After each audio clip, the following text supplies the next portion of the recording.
নমস্কাৰ মই ডক্টৰ ৰূপজ্যোতি চমুৱা আমি সকলোৱে জন্মৰ সময়ত এটা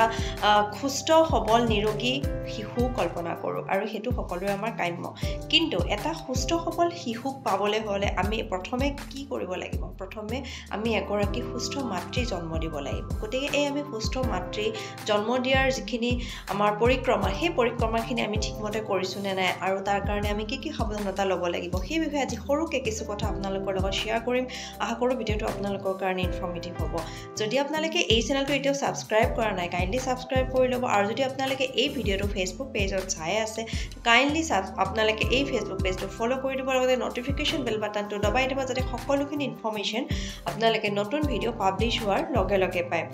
আমি সকলোৱে জানো যে এগৰাকী সুস্থ মাতৃয়েহে এগৰাকী এটা সুস্থ সন্তানৰ জন্ম দিব পাৰে গতিকে আমি সেই সুস্থ মাতৃগৰাকী আচলতে জন্মৰ এগৰাকী যেতিয়া কন্যা সন্তানৰ জন্ম হয় কন্যা সন্তানৰ জন্ম হোৱা সময়ৰ পৰাই আমি আচলতে কন্যা সন্তানক এনেকে তুলি তালি ডাঙৰ দীঘল কৰিব লাগে সকলো ফালৰ পৰা আমি পৰিচৰ্যা কৰি ডাঙৰ কৰিব লাগে যাতে তাই ভৱিষ্যতে গৈ এগৰাকী সুস্থ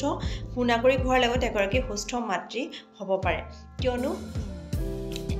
আজিৰ শিশু কাইলে ধৰণী আমি সকলোৱে জানো হেতু কথা আৰু শিশুসকল যেতিয়া কন্যা শিশুসকল জন্মৰ অৱস্থাৰ পৰা যেতিয়া খুব ভালদৰে লালন পালন কৰি আমি ডাঙৰ কৰিম ভালদৰে শিক্ষা প্ৰদান কৰিম আৰু সেই কন্যা শিশুটি গৈ এসময়ত এগৰাকী সুস্থ যুৱতী হ'ব সেই যুৱতীগৰাকী এসময়ত এগৰাকী সুস্থ মাতৃ হ'ব পাৰিব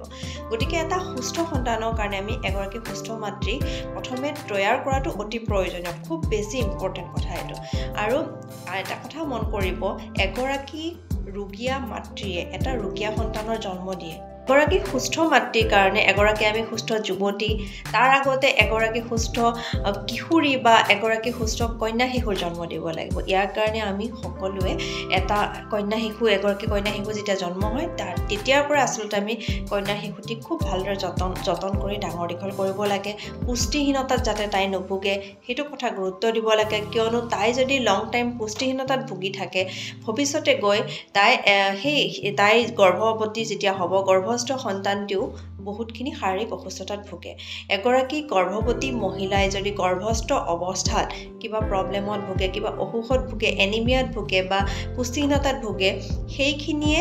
শিশুৰ ওপৰত প্ৰভাৱ পেলালেও ইমানখিনি প্ৰভাৱ পেলাব নোৱাৰে যিমানখিনি প্ৰভাৱ এগৰাকী আগৰ পৰা ৰোগীয়া হৈ থকা যুৱতী বা মাতৃৰ শৰীৰৰ পৰা এটা গৰ্ভস্থ সন্তানৰ দেহত পৰে গতিকে নো ডাউট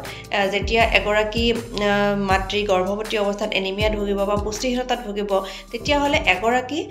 ৰোগীয়া মাতৃৰ নিশ্চয়কৈ সৃষ্টি কৰে কিন্তু সন্তানৰ দেহত ইমানখিনি প্ৰভাৱ নপৰে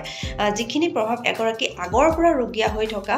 যুৱতী বা মহিলাৰ দেহত গৰ্ভস্থ হোৱা সন্তানৰ দেহত পৰে গতিকে আমি আগৰ পৰা এগৰাকী যুৱতী বা কিশোৰীক এনেদৰে যতন লৈ ডাঙৰ দীঘল কৰিব লাগে শিক্ষা প্ৰদান কৰিব লাগে যাতে তাই সকলো ফালৰ পৰা সুস্থ সবল হয় আৰু এগৰাকী ভৱিষ্যতে সুস্থ মাতৃ হ'ব পাৰে সেইকাৰণে যুৱতী অৱস্থাৰ পৰা আমি মহিলাসকলক কি কৰিব লাগে ফলিক এচিড সময়ে খাবলৈ দিব লাগে বা যেতিয়া গৰ্ভধাৰণৰ তেওঁলোকৰ পৰিকল্পনা থাকে তেতিয়া তাৰ আগৰ পৰাই আমি তেওঁলোকক ফলিক এচিড বা যিবিলাক তেওঁলোকৰ যদি কিবা পুষ্টিহীনতাত ভুগিছে আমি সেই প্ৰব্লেমখিনি ঠিক কৰি ল'ব লাগে ভিটামিন খাব লাগে ভিটামিনযুক্ত আহাৰ খাব লাগে বেলেঞ্চ ডায়েট ল'ব লাগে গতিকে গৰ্ভৱতী হোৱাৰ আগৰ পৰা আচলতে সেই পৰিকল্পনাখিনি কৰি পেলাই এগৰাকী সুস্থ মহিলাৰ যেতিয়া আমি জন্ম দিব পাৰিম তেতিয়াহে এগৰাকী সুস্থ আমি মাতৃ আশা কৰিব পাৰোঁ গতিকে আশা কৰোঁ ভিডিঅ'টো আপোনালোক সকলোৰে কাৰণে ইনফৰ্মেটিভ হ'ব যদি আপোনালোকৰ ভিডিঅ'টো ভাল লাগে আপোনালোকে কাইণ্ডলি শ্বেয়াৰ কৰিব আৰু নতুন এটা ভিডিঅ'ৰে আপোনালোকৰ লগত পুনৰ লগ হ'ম আজিলৈ আহিছোঁ থেংক ইউ ফৰ ৱাচিং